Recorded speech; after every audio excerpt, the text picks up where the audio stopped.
why have I been on antidepressants for 30 years? That is another good question. Because life has happened. Originally, it was after the birth of my daughter 30 years ago. I developed chronic anxiety, really, really bad anxiety. It was my ability to cope was extremely diminished, depleted. I can't think of the words. And it ended up with us being in a mother and baby unit for nearly 3 months. And after about it, when I came out of the unit, I was on 50 milligrams of sertraline. After about a year, the doctor said, let's try and get you off this stuff. And we both should have realised at the time it wasn't a good idea, because I was divorcing my husband at the time. And then over the next 17 years, I would experience anxiety. Up would go the dose of sertraline. And then I would plateau. And it was the sort of just numbness. I would just sit there, and then something else would happen. And then I would just sit at the new plateau, which was normally at a higher level of anxiety. So I'd feel anxious. Normally the medication would go up, or I'd have another intervention of some kind, more therapy, a different type of therapy. But each time I was sort of climbing up the ladder, the anxiety ladder, and it was getting more and more severe all the time. So I experienced the fact that I got divorced, I got remarried, and I moved away from my family. Years later, I got divorced and had to find a home for me and my daughter. My daughter was a teenager. There were things going on, and it just seemed that each time I felt that I'd got a handle on everything, it got worse. The anxiety came back harder and harder. So I was just going up and down the dosage ladder on sertraline. That was until I hit 40, and for some reason around the age of 40 I started to become quite mentally ill, and at this point I hit rock bottom. I was experiencing panic attacks every morning that would last for half an hour to 45 minutes.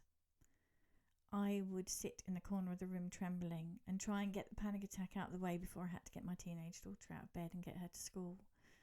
I was pretending to be okay all of the time, just kept pretending I can do this, I've got to do this, I've got to be strong, I mustn't be a wuss, come on, pull yourself together, Claire. Eventually, my mind and body said, we're shouting and you're not listening, we're going to start screaming. I became suicidal. I was thinking of, it wasn't ending my life, it was ending the pain every day, all day.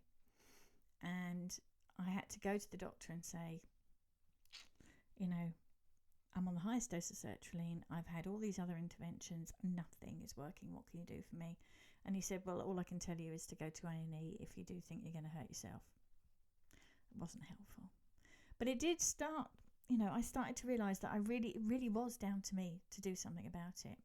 Anyway, the doctors did suggest changing medication, and then I was changed onto mirtazapine, which, thank goodness, helped me to get some sleep. It helped me to eat.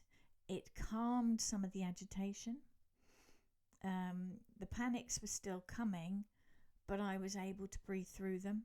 I didn't have to sort of act out that sensation of panic. I used to do a funny thing about tiptoeing around the living room, really fast, and sort of just shaking my whole body and things like that. So I was able to get back to work, which was good, because I needed to be in work, because I needed to pay for a roof over our heads.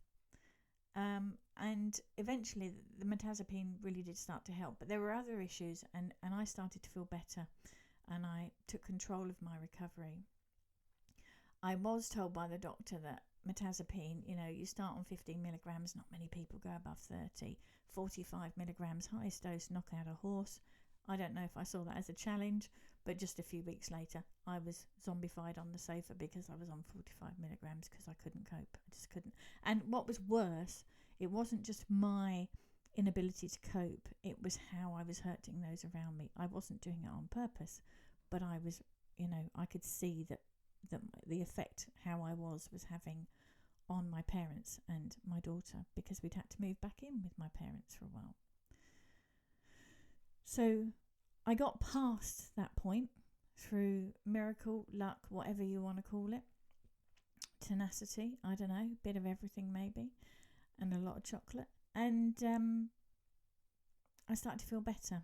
And I had intense one-to-one CBT with visualization, which was massive. It got me from that place of fearing annihilation, fearing not existing. And it got me to a place where I realised that I could feel better, and I could remember how to feel better, because let's face it, when you've been feeling rubbish for a long time, you can forget what it feels like to be happy. You can almost be afraid of being happy.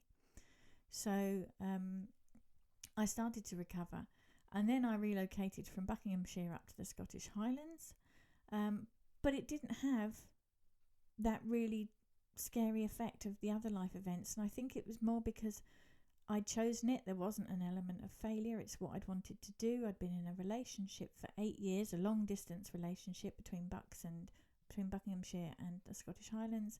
My daughter had moved out, she'd grown up and moved on, so I was now free to move up here.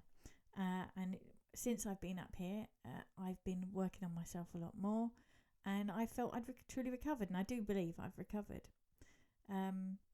Unfortunately, when perimenopause hit and I didn't know what it was, the doctors encouraged me to increase my antidepressants.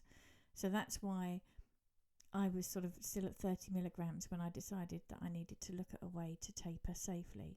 I dropped from 30 milligrams. This was only in the last year or so. I dropped from 30 down to 15. I didn't realise that things like brain zaps, lethargy, irritability, all these kind of things, stomach upsets, was down to the medication. I just thought maybe I was stressed because I'd also had another major life event happen.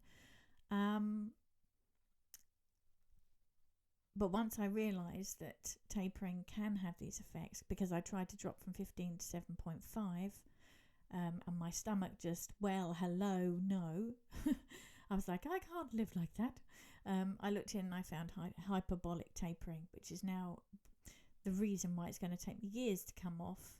I've gone from 15, using the hyperbolic method, from 15 milligrams, and I'm now on 12.2. So, and the thing with hyperbolic tapering is you drop by percentage of the dose, not by dose itself. So you don't drop. Doctor advised me to drop from 15 to nothing. No, thank God I didn't do it, because it can give you temporary injuries in your little noggin, in your brain. So that's why I've been on them for so long. Obviously, if I'd have had the choice, or been strong enough, or I don't know, if something else had happened and I could have come off these years ago, that would be brilliant. But I haven't. But I'm doing it now, and that's what matters. So that is the 8-minute version. I said it was going to be quick. Sorry. Why I have been on antidepressants for I nearly said 8 minutes, for 30 years. You probably want to listen to this at double speed, I should think. Yes, it's a long one. Okay, thanks for listening.